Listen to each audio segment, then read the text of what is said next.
First of all, I knew beforehand what will happen because I was in Libya in 2009, 2010, and in 2013 I was in channels, uh, Sunrise, channel television, Sunrise, on security situation in Nigeria when the whole thing was beginning under Jonathan.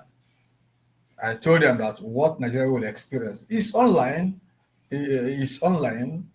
I told them what Nigeria will experience will be little compared to what happened in Chad. And here it is. In 2016, a former student, because I was actually popular among my students, and even till today I connect with a former student who was a DSSS man, rushed to me and told me this was what will happen. That under Buhari, Nigeria will be under cure. They will give the bandits license to kidnap because they cannot pay them.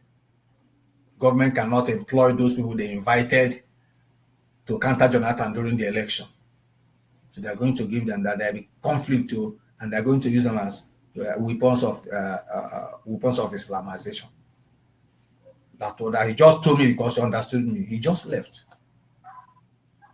I don't even know his name now. I've forgotten his name because I taught him 10 years before then. 10 years before then, when he came, he was an officer. So I went, I met Okwadiki Gugu. I talked to him. I met Red Miranda Biscan. I said, this what is going to happen to also to Nigerians. I told him, Okwadiki was in Abuja. He said, okay, you make contact. I went to Red Miranda Biscan. Biscan now directed me to the east to meet what the chairman of one man, son of FGN Okoye, so then chairman of South East Economic Forum to discuss. I told him, he said it doesn't concern him. I said, okay, let me go and meet my brother Bishop Chukwuma, Archbishop Chukwuma. Before I got to Archbishop, I had phoned Archbishop Chukwuma as an Anglican that I should not listen to me. When I came, Chukwuma said I have no business to do with it. I was rejected by Igbo people. And now went to a Yoruba man and told him this is what is happening. The Yoruba man trusted me. He said, Tony, what do you want to do? I said, I want to go to court. He said, okay, go and get a lawyer and come back. I got a lawyer and came back. And he gave me 3 million naira cash to start the case.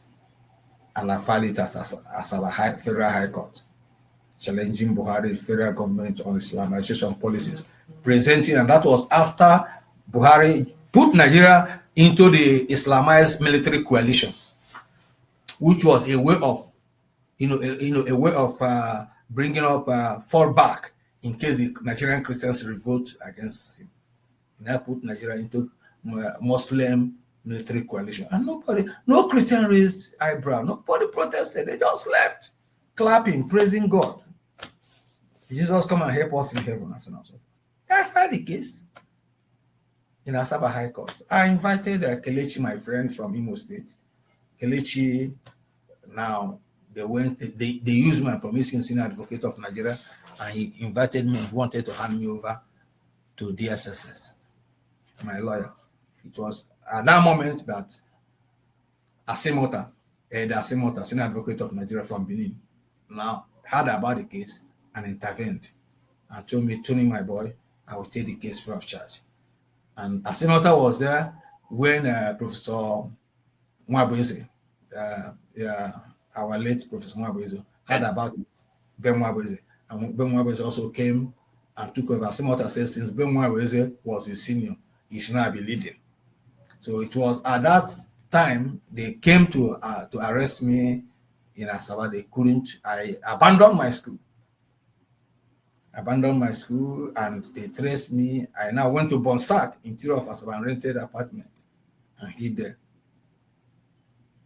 They traced me. They could not do it until they now took the matter to transfer the matter to Abuja, expecting me to come. They stopped my salary. And in Nsukka, even they were telling the people in person, paying my salary that I should come physically to receive, but I said, I don't need the salary. And I abandoned it since January 2017. I stopped my salary. And then I went into hiding. So that was how I went into hiding, because actually they came, the point is that my name was bigger than my body. That was actually what saved me. My name was bigger than my body. Because you may be talking about me. I was in a trackers one day, students were discussing about me. They didn't know I was in the bus, but they didn't know I was there. You understand? So I came to, they sent people to arrest me in Abuja, in the court. So I came with, I didn't come with my car because I know my car was a signature for them to know, BMW. So they will know. So I came with a taxi man. 3 hefty men were there. I told this taxi man I moved through. Simple, just nothing. I took the case matter, they adjourned the case. The judge was not there. I came back, they were still standing. I left. When I left, they went to ask the man. So when I came in, the court clerk was telling me, where did you come to? I said, from that place. I said, did I say, I'm asking source of people. He said, I said, what was it? I said, nothing. He just gave me the date. They were still standing there. I left. So when they went back and asked him, hasn't the man come to collect the date? So the man has come and collected the date. So it was after that, January 2018, that they now went after me in full force. And it was in the from Lagos, everywhere, so on and so forth. It was the process I got fractured through a sabotage of a friend. And I went into hiding for 5 months, treating until, without knowing that my one side of my femur had broken. So it was from that I now escaped through Cameroon and moved into a total journey that led me through Niger Republic, Central African Republic, back to Cameroon, to Niger, Burkina Faso, to Benin, to Togo, to Ghana, where I stayed 6 months. I slept under bridge in Nkrumah Circle for 6 months. Nobody agreed to accept me in, until a Yoruba friend, supporter, a lady, Professor Fumilayo Adesina David, contacted another professor in Cape Coast University, Professor Bonsom, who came there and gave me flight tickets to escape to Sierra Leone. Because while I was in that place, they tried several times to kill me and kidnap me in Ghana. I ran to the police rejected me and drove me away in Ghana, that they will not take care of me. Until I fled to Cape Coast and the man helped me. I took a flight to Sierra Leone. So from Sierra Leone, it was terrible again. I took a flight, I took by road, moved through Guinea-Bissau, Gambia to Senegal, where I stay again. They tried to kill me. I ran to St. Louis. The police said they rejected me, they won't take care of me. The policeman said, why should I be fighting Christians and I'm coming to a Muslim country? Drove me from the police station.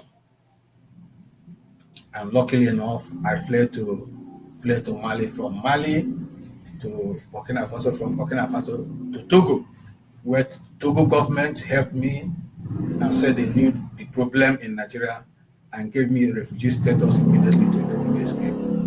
So they gave me their passport. With Togolese passport, I fled to Rwanda. In Rwanda, after 1 year and 4 months, the government said I should not stay again, and they took me away. They chased me away, gave me 30 days to leave. With my clutches, I held my clutches for 6 years and 4 months. I was working on clutches. From there to Uganda. In Uganda, the government said they didn't want me again. From there, I now fled to Philippines, which is actually the only Christian country in Southeast Asia. And here the country was magnanimous to me.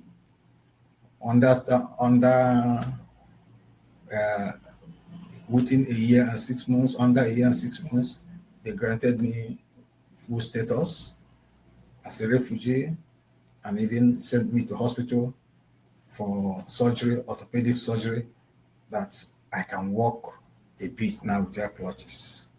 So I've been very grateful to the Republic of Philippines, because without them, I should still be working with my clutches after 6 and 4 years in pen.